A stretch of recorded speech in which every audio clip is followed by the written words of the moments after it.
name's Maddie and welcome back to MaddyMakes. For this week, I'll be making some handmade spiders that look like this, and also a crocheted spider web for them to live on.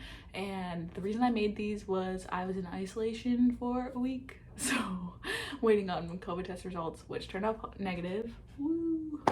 Can you tell us about your flapjack place? Started making it, had a breakdown. Bon appetit. They're really cute. I really like them. I've put them in some plants around my house. I gave them to my roommates and they were all really confused. Like, why the fuck would you give this to me? But I think they enjoyed them in the end. But yeah, I'm gonna show you how to make them. And I'm not gonna include the tutorial for how I made the crocheted spider web because I followed someone else's tutorial, which I'll link down below in the description box. But yeah, teaching myself how to crochet was really awesome. I've always wanted to learn how, but I was too intimidated. But I finally got the time to make a little home for these guys. So yeah, enjoy. Hope you learned something. And also, if you make a spider, please send me pictures of it because that would bring me so much joy. Okay, thank you. Bye. So, welcome to voiceover mode. Crochet projects always start with a slip knot, so you can see me working from one, and now I'm going to chain 4.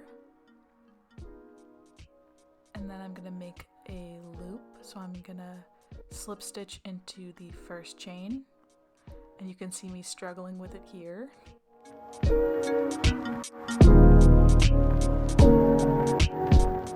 Pull through. And then yarn over again,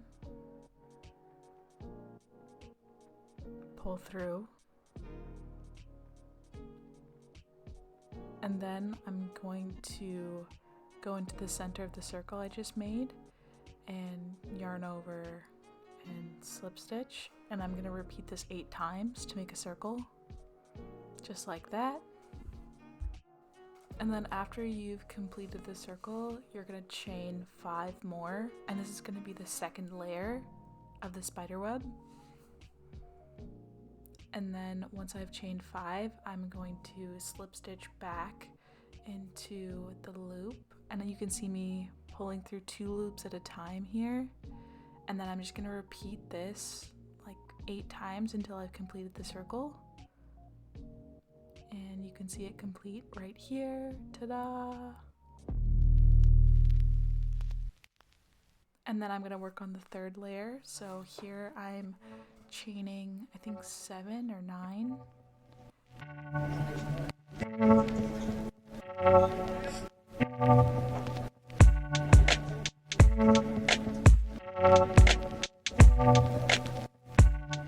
I'm going to loop back into the main body after I've wrapped the string twice around the crochet hook. Right here you can find me finding this first stitch right there, pushing through,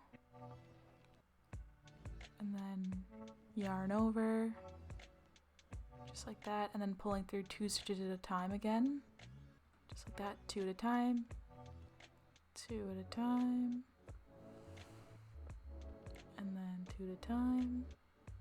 And then I'm going to repeat that all the way around the circle until you have this like wheel looking thing. And then you just repeat that until you have a full web. How are you doing today, Jasmine?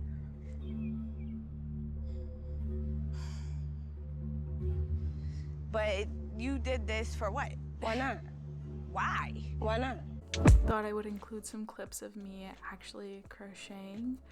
Unfortunately, I cannot crochet this fast, but yeah, it took me about 3-ish hours to make a single spider web, and here's me just in the final stage crocheting the tail ends of the spider webs to actually be able to be hung on my wall.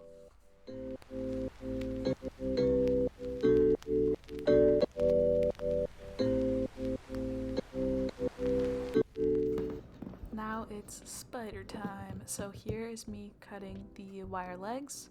So I used artist wire, but you could also use electrical wire and that'd be fine.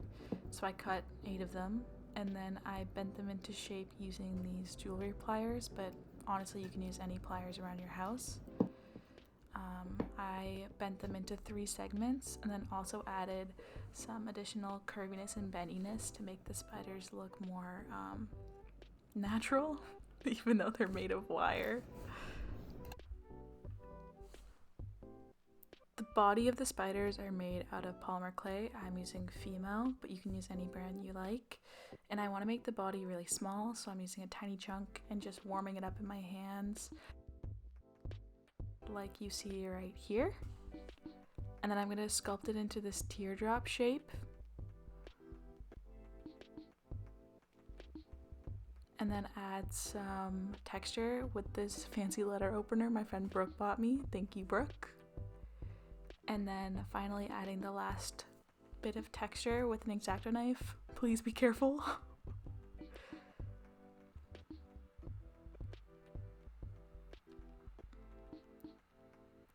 And finally, we are going to add these spider legs.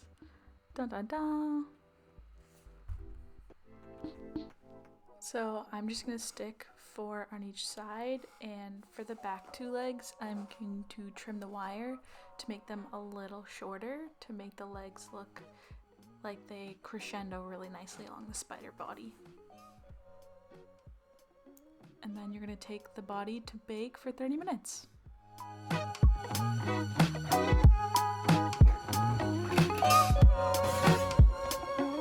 Dinner. I'm going to be using glitter Mod Podge to add some sparkle and shine to the spider's body and also to attach the eyeballs on. I like to wear these Michaels craft gems on my face just for like accents, so I'm trying to find ways to recycle them, and this is the most fun way I found to recycle them yet. This is the final result. I kind of love the eyeballs. I think it makes it look so silly. But yeah, it can be placed in a pot or chilling on a web like my other ones are.